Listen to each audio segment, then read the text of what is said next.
Meus queridos amigos, é uma alegria estarmos aqui novamente para mais um Café com Luz. Esse nosso programa, para a gente tomar um cafezinho, uma água, um suco, não importa, a gente convida você para estar virtualmente conosco para a gente tratar de assuntos que tangem a nossa espiritualidade, a nossa essencialidade. E nessa nossa temporada, a gente não deixa de fazer diferente, a gente chama sempre um convidado para estar conosco. Esse convidado já chegou aqui, vou chamar. Ele é, entre outras coisas, do trabalho da doutrina espírita, ele está como editor da revista O Espírita, não é nem a revista espírita, né? Não é? Fabiano Augusto, obrigado. Grande prazer, Maurício. Que bom que você aceitou. Vamos lá. E, além dessa função, Fabiano, é palestrante, não é, Fabiano? Palestrante espírita, entre outras atividades, na divulgação, correto? Correto, corretíssimo. Fabiano, e aí você... Aquilo que a gente conversava, né? Para esse nosso café, para o nosso telespectador, a gente trouxe um assunto lindo, maravilhoso e tão grande que, vamos ver se a gente dá conta, a parábola do filho pródigo, ou como alguns especialistas falam, alguns estudiosos, a parábola dos dois filhos. Vamos começar? É verdade, é verdade. Alguns analistas consideram como o filho obediente e o filho desobediente, né? Essa parábola está registrada no capítulo 15 de Lucas. E o que eu acho interessante, Maurício, é que das dezenas de parábolas que o Cristo nos deixou, eu reputo essa como uma das 5 mais conhecidas. É verdade. Mas ainda não recebe, pela teologia clássica, uma leitura tão aprofundada como a doutrina nos oferece, né? Então conta a história de um pai com 2 filhos, e um filho mais moço, inexperiente, e um mais velho. Em determinado momento, esse filho mais moço, querendo aproveitar os prazeres da vida, solicita parte da herança de seu pai. Seu pai assim faz, aquece, e ele então vai, como nos diz a narração, para um país distante. E lá desfruta de todos os prazeres mundanos, né, levando a sua derrocada financeira e moral. Gastando tudo que havia recolhido. Tudo que havia recolhido. Esse país entra em crise, né, sem nenhuma alusão ao momento em que vivemos. Eu sei que ele, então, chega a uma grande fome, né? Há fome no lugar. Exatamente. Chega a ter um cenário de extrema pobreza e ausência de alimentação, ao ponto dele precisar trabalhar, né? Então ele solicita a um companheiro, um cidadão daquele país, que pudesse empregá-lo. E ele é empregado na condição de gestor de porcos, né? Alimentador de porcos. E ele declina na palestra que na parábola, que ele sentiu a vontade, né, a necessidade de se alimentar com as alfarrobas, com os alimentos destinados aos porcos. A que ponto chegou, né? Então, quando ele lembra da fartura que vivia com o pai, lembrando que os seus servos, né, tinham toda a condição de se alimentar dignamente, ele resolve, então, cai em si, como nos diz o texto, e resolve voltar para sua casa, dizendo para seu pai, na sua elucubração, né, que ele não era digno do seu pai, não era digno do reino de Deus, que não merecia nem a condição de ser servo, mas que pediu perdão do pai. E assim ele faz. Ele volta para a casa do pai, quando, esperando, obviamente, que viesse uma exortação por parte do pai, chamando a sua atenção, muito pelo contrário. O pai recebe com muito carinho, beija, solicita as melhores roupas, sandálias, anel, manda que mate um novilho, o mais gordinho, né, que ele tinha no pasto, e organiza uma grande festa. Logo, quando o seu irmão que não estava presente, o irmão mais velho, o irmão obediente dentro dessa linha de pensamento teológico, chega, ele fica absolutamente chateado e rancoroso com a cena, né, e não quer adentrar ao ambiente das comemorações. E o pai então vai em busca dessa conciliação. E nesse diálogo, né, Jesus mostra da indignação, do rancor, do próprio egoísmo ali muito marcado pelo irmão mais velho, em que dizia: pai, mas eu sempre me submeti à sua disciplina, sempre fui obediente e nunca o Senhor me deu um novilho para que eu pudesse ceiar com os meus irmãos, né, com os meus amigos. E o pai, de maneira muito amorosa, diz: olha, mas o seu irmão, o meu filho, estava morto e reviveu, estava perdido e se achou. Nós precisamos comemorar, né? Então é muito bonita essa parábola, mostrando, né, que essa leitura que Jesus nos traz é, numa primeira visão, na figura do Pai, a figura de Deus, né? Mais um Deus de misericórdia, um Deus de amor, não um Deus que impõe o medo, até pela condição, né, teológica do judaísmo ortodoxo, um Deus de disciplina sim, mas de amor e de perdão, porque se o filho pródigo, e pródigo no latim tem a sua etimologia pelo pródigo, significa esbanjador, perdulário, dissipador, gastador, se ele tivesse medo do pai, ele não teria voltado, né, para casa e pedido perdão. Então mostra essa relação da magnificência, da misericórdia de Deus. E nessa divisão, a gente pode fazer essa leitura entre o filho obediente e o filho desobediente, contextualizando o grosso da massa humana, né? Bom, você tratou de muita coisa aqui. A gente está chegando, estamos com 2 minutinhos, 2 minutinhos, e eu já vou fazer a introdução para o segundo bloco, Fabiano, é o seguinte. Ela é tão rica em detalhes que eu queria ver se a gente podia trabalhar no segundo, com o auxílio da tua interpretação, trazer os elementos daquela cultura, porque veja bem, os valores do Cristo são universais, atemporais. Mas na época ele se utilizou dos valores da cultura daquele povo para trazer a sua mensagem. Então, vamos tentar fazer um mergulhinho no passado para a gente trazer alguns exemplos de como é que era isso naquela linguagem, para isso ganhar mais força, né? Não da gente levar a nossa cultura para aquela época, que são valores e culturas diferenciadas. Mas a gente vai pedir só um momentinho. Eu não sei se... O pão de queijo já está saindo, gente? Eu acho que já está, né? Então tá bom. A gente vai chegar a hora do pão de queijo agora. A gente vai fazer só o nosso intervalinho e a gente volta já já para continuar com a parábola do filho pródigo. Não saia daí.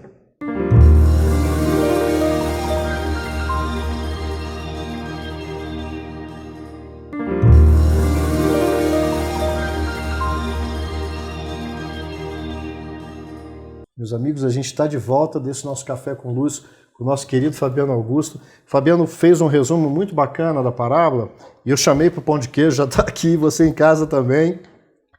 Pega o seu cafezinho, o seu suco. Mas vamos lá, vamos pegar esse banquete espiritual aqui. E aí a gente teve que dar uma pausa e você estava falando da figura, já comparando o pai da parábola com Deus, né? É verdade. E a gente estava conversando, mais eu falando, sobre aspectos culturais que dão um brilho maior. Pega alguma coisinha daquilo e já começa a costurar com a interpretação, Fabiano? É porque sempre quando a gente fala em parábola, a gente precisa entender esse sentido metafórico, figurado. E o que é importante não é a análise da letra fria, é o sentido evangélico, né? O preceito moral que está embutido no conceito, na história trazida por Jesus. Na condição de emérito pedagogo, ele trazia a simbologia do contexto, né, da vida cotidiana, com esses elementos da vida real, trazendo a realidade da vida espiritual. Então, você tem várias parábolas falando da semente, do joio, do trigo, da espada, da cruz, da candeia, né? Então, dentro da cultura judaica, esses elementos eram muito fortes. O poder do pai, né, o patriarcalismo, né? E a gente percebe que na parábola Jesus queria exatamente mostrar essa alegoria. Quando a gente faz a divisão nesses 2 eixos da humanidade, entre o filho obediente e o filho desobediente, a gente chega à conclusão que o filho obediente, embora relativamente equilibrado, né, submisso à disciplina do pai, mas no momento em que ele foi posto à prova, ele se mostrou rancoroso, egoísta, vaidoso, porque não aceitou a autoridade do pai que perdoava o filho e muito menos foi amável com o filho mais novo que chegava, né? Se mostrou absolutamente duro. Então boa parte da humanidade é assim, viu, Maurício? Vive distante dos escândalos, de certa forma se dobra às exigências legais e sociais, atende a alguns elementos da religiosidade humana, mas vivem sem generosidade, vivem de maneira egocêntrica, sem fraternidade, né? Sem solidariedade para com o próximo. E quando o próximo peca, né? Quando erra, é bastante contundente na análise crítica.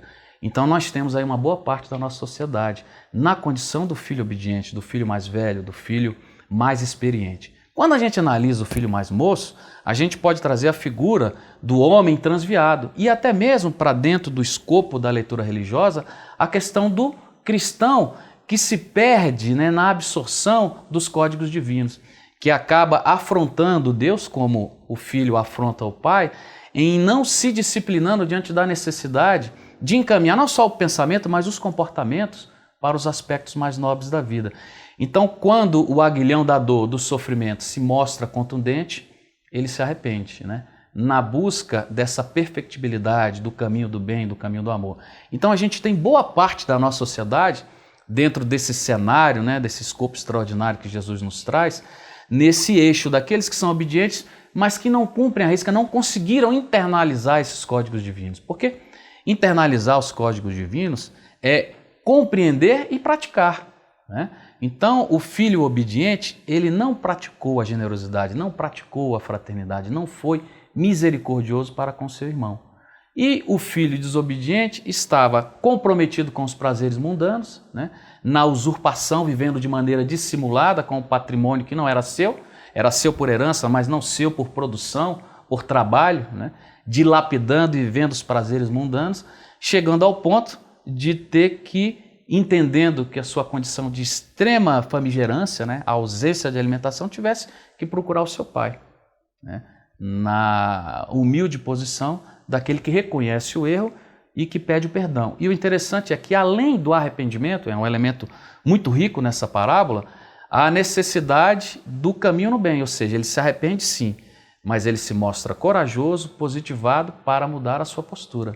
E o pai que o recebe de maneira amorosa, misericordiosa, nessa leitura de um Deus absolutamente magnificente, faz exatamente esse papel, né? De um Deus que concede oportunidade, que dá, inclusive, nessa existência ou nas próximas existências, a oportunidade de incorrermos dentro da linha correta do erro, do acerto, deixando, né, os erros de lado. Então, tem vários elementos extraordinários que podem ser explorados. Eu estou ouvindo essa maravilha que você está colocando para nós e me atentei. Você começa a falar da tradição daquele povo que tinha um Deus ainda justo, mas muito rigoroso. Então Jesus dá uma quebrada nessa história de que esse Deus é profundamente amoroso e que ele tem compromisso com a reconciliação, com o reajuste, sem haver a necessidade da imposição do sofrimento. Ele mostra que o sofrimento que aconteceu não foi por conta que Deus castigou. É verdade. Não foi? É verdade. Porque até hoje a gente às vezes tem essa visão, não sei se você sente isso, não, Fabiano, é verdade. que Deus está nos punindo os nossos atos. Será que Deus se ocupa de ficar vigiando os nossos pepinos? Ou será que o desvio, eu acreditar mais, entender que eu não preciso do Pai e me afastar da presença, da previdência, da providência dele, é que me traz o desajuste? É isso mesmo. Mas no primeiro sinal sincero de vontade de retornar, como é que esse pai reage? A sua fala, eu me lembro das páginas iniciais do livro A Caminho da Luz, quando Emmanuel diz que na preocupação do Cristo, no estabelecimento da constituição do nosso planeta, tinha dois ordenamentos, né? Duas grandes preocupações, ou dois eixos do seu trabalho imensamente produtivo, a ordem e a beleza, né? Então, nós somos criados para o bem, para o amor, para o belo, para a harmonia das coisas divinas. E, infelizmente, a gente trabalha muitas vezes de maneira transversalizada, né?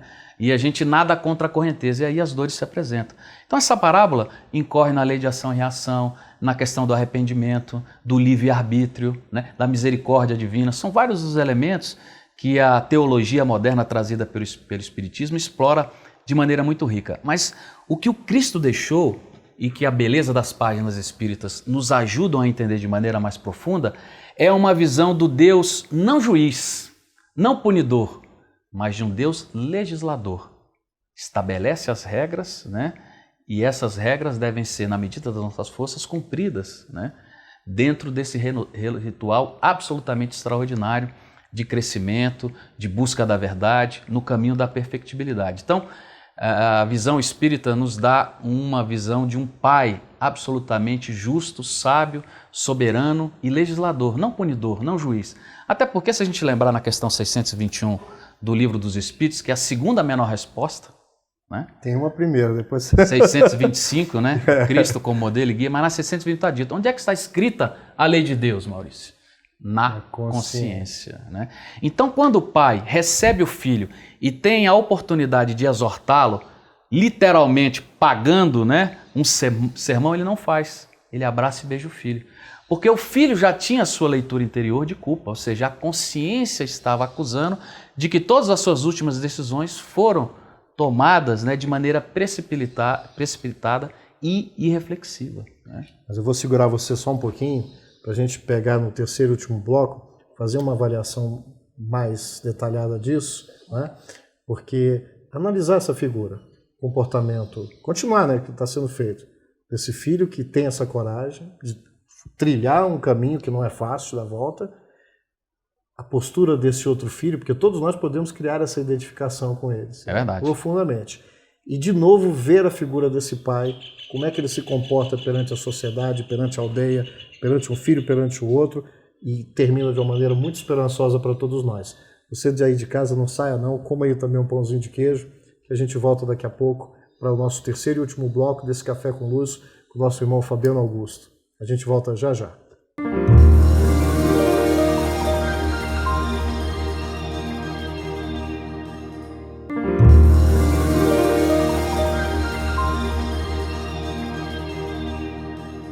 Meus amigos, voltamos nesse nosso intervalinho do nosso Café com Luz com o Fabiano Augusto, falando sobre a parábola dos dois filhos, ou do filho pródigo, Verdade. que está lá em Lucas 15, 11 até 32.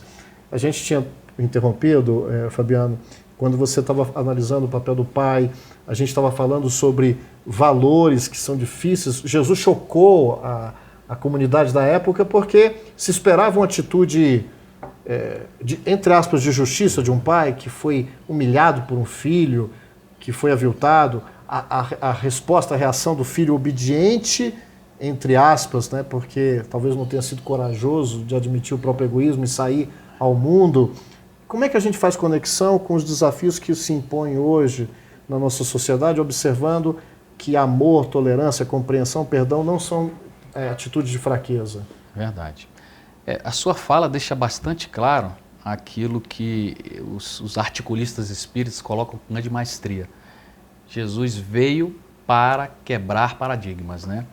E quando ele se utiliza das parábolas, nessa simbologia do cotidiano, ele realmente quebra esses padrões, né? Impondo uma nova leitura dos valores que não eram bem entendidos àquela época e que ainda hoje não são. Isso é que nos surpreende, né? Passados 2000 anos, a gente ainda está se debruçando, procurando entender o pensamento do Cristo. E quando a gente trata das parábolas, ô Maurício, eu gosto de dizer o seguinte, que entender as parábolas é entender o pensamento do Cristo. Entender o pensamento do Cristo é assimilar a verdade. Na medida em que nós assimilamos a verdade, a gente propicia a dilação da nossa consciência, né? E aí é o verdadeiro e grande papel do Espiritismo no processo de libertação da nossa capacidade de compreensão, e a gente passa a ter uma leitura dos fenômenos da vida de maneira muito mais rica, nos dando um ferramental e elementos para que as nossas decisões sejam as mais acertadas. Então, se a gente, numa visão absolutamente fria da letra morta, né, e até voltando às raízes da cultura de uma sociedade patriarcal, o pai, na verdade, tinha que recusar a vinda do filho. E o comportamento do filho mais velho, obediente, aquele que ficou em casa, é, numa leitura inicial, mais adequado. Porque, querendo ou não, aquele perdulário, dissipador que teve todas as oportunidades, gastou o seu dinheiro, né, com os prazeres mundanos, com as meretrizes, como está no texto.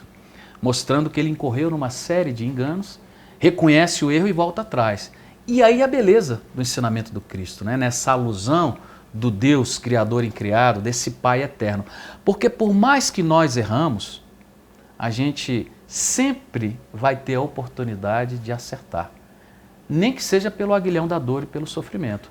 E é legal o que você está colocando, porque a gente às vezes quer inventar muita coisa. O texto fala muita coisa objetivamente. Quando o filho mais velho questiona o pai, o que ele fala assim? Me permita aqui, olha só. É lindo. Olha só que coisa interessante. Ele lhe diz, peraí, 15, 20, em resposta seu pai disse, eis que te sirvo, ele não chama nem de pai, de senhor, né? É verdade. Vai questionando. Submissão completa. Eis que te sirvo há tantos anos, jamais negligenciei o mandamento teu, tu nunca me destes um cabrito para deleitar-me com os meus amigos. Ele não está pensando na reconciliação e no equilíbrio da aldeia, da família. Ele mostrou profundamente, botou suas garras de fora, né? E aí, olha a resposta do pai. E aí ele fala, né? Olha, gasta com prostitutas, com meretrizes. Aí, olha a resposta do pai. Filho, tu estás sempre comigo. E todas as coisas minhas são tuas. Nós não somos todos herdeiros de Deus. Se toda a criação é infinita, como é que a gente pode ter esse pensamento mesquinho? E ele fala, era necessário, porém, nos deleitarmos e nos alegrarmos, porque teu irmão estava morto e reviveu.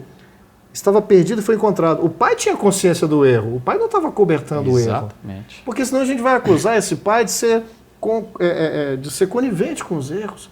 A amorosidade não se incompatibiliza com o reajustamento. De forma nenhuma, exatamente. Você coloca com profundidade. O pai aceita a condição de filho, né? De pai que abraça o filho, mas jamais deixou de considerar os erros.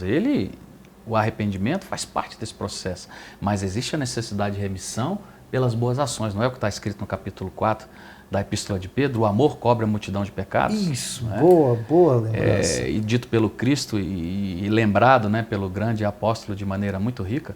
Então, não podemos considerar, não podemos fazer uma visão absolutamente restrita, limitada ou petrificada da letra fria. Eu acho que você coloca com muita propriedade, né?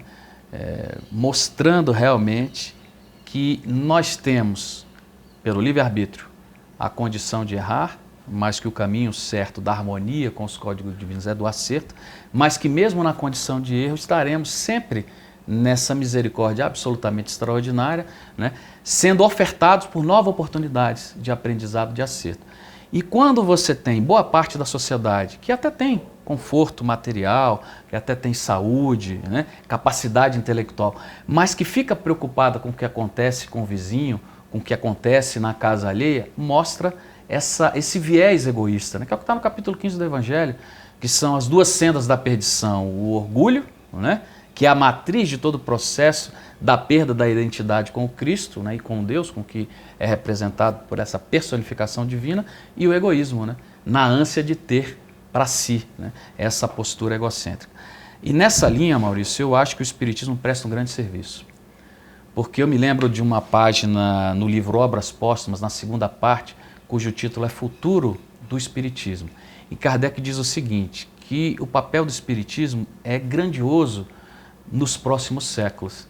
E ele elenca 4 elementos, 4 objetivos que são da proposta espírita e de nós, trabalhadores espíritas, todos nós que militamos na seara cristã, né? Retificar os erros da história, reformar a legislação, né? Restaurar a religião natural do Cristo, que se encontra perdida na própria profecia e na promessa do capítulo 14 de João, né? Se me amais, enviarei outro Consolador, que vos ensinará tudo e recordará tudo aquilo que vos tenho dito, ou seja, vai recordar o que foi esquecido, né? Mostrando a necessidade da interpretação adequada das parábolas. E o 4º e último item, extinguir definitivamente o materialismo. Bom, mas eu vou... Esses 4 itens dá vontade da gente pegar e trabalhar um por um, mas eu vou ter que fazer uma interrupção. Eu vou ficar sentindo um gostinho de quero mais, e se você que está aí conosco ficou também sentindo, não tem importância não, o Fabiano já vai ser convocado outras vezes, mas eu acho que para um recorte tá bom por agora, nosso tempo é esgotado, mas eu quero agradecer demais, Fabiano. Eu que agradeço. Obrigado. Olha, um beijo no coração de todos vocês e até o próximo Café com Luz.